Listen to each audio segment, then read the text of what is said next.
आपको लगता है बापूजी की कथनी और करनी एक जैसी है? जितना, हाँ जी, मैंने जितना उनके चरित्र को जाना, एक साधु का जो स्वभाव होता है, जिस प्रकार से एक साधु का बीच बीच जीवन होता है, में उनके साथ भी वही कंट्रोवर्सी हुई जो आपके साथ हुई थी। वो किसके साथ नहीं होती। वो अली मौला वाली वो कंट्रोवर्सी किस, आज तक बताओ, भगवान कृष्ण छोड़े गए या राम जी छोड़े गए या माता जानकी छोड़ी क्या गई। थी वो कंट्रोवर्सी?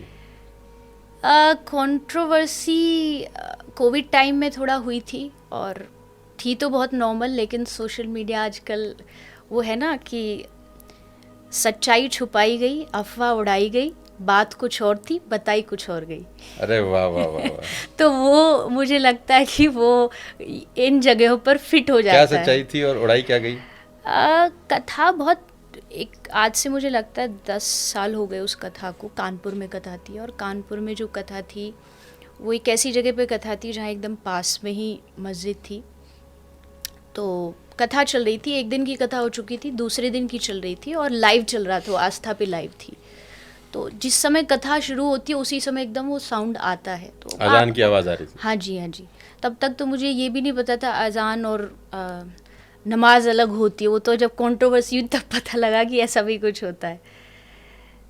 तो फर्स्ट डे जब हुआ तो आस्था से थोड़ा शिकायत आई थी कि भाई आवाज़ आ रही है, या तो बंद कराओ। बंद कराने का कोई वो औचित्य नहीं बनता था। तो मैंने कहा कि सेकेंड डे कुछ बात ऐसी चल रही थी, भागवत का एक श्लोक है, सत्यम परम धीमहि, मतलब ये भागवत सबकी है।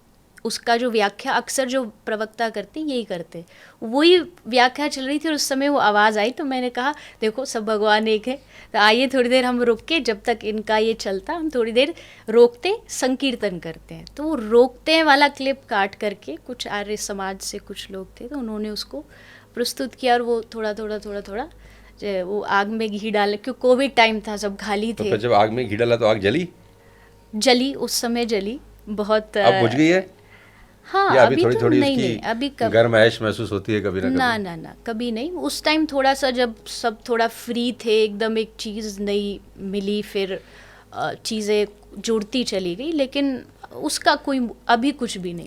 देवी जी, एक सवाल आपसे पूछता हूँ। हमारे घरों में रामायण सुनी जाती है, पढ़ी जाती है, ख़ास तौर पर जो हिंदू लोग कम्युनिटी है, सबके घर में ही होती है रामायण, और गीता भी हम लोग पढ़ते हैं, सुनते हैं। लेकिन एक बहुत ग्रंथ है, किताब कहें, ग्रंथ कहें, कुछ भी कहें, गरुड़ पुराण। जी। मैंने पढ़ा है उसको, बड़ा खतरनाक है वो। हाँ जी, तो आपने पढ़ा है? मैंने पूरा नहीं पढ़ा, लेकिन हाँ बीच बीच में मैंने पढ़ा है। और मैं कथा में ये बात बोलती हूँ, गरुड़ पुराण की? गरुड़ पुराण जब कोई बात आती है तो भागवत में एक प्रसंग है, नरक। नरक कितने होते हैं, कितने प्रकार भागवत के में होते भी हैं? है, वो अच्छा। 28 प्रकार के नरकों का। तो उस समय मैं लोगों से निवेदन करती हूँ कि अक्सर गरुड़ पुराण जब होती है किसी की मृत्यु के बाद होती है। सुनाई जाती है।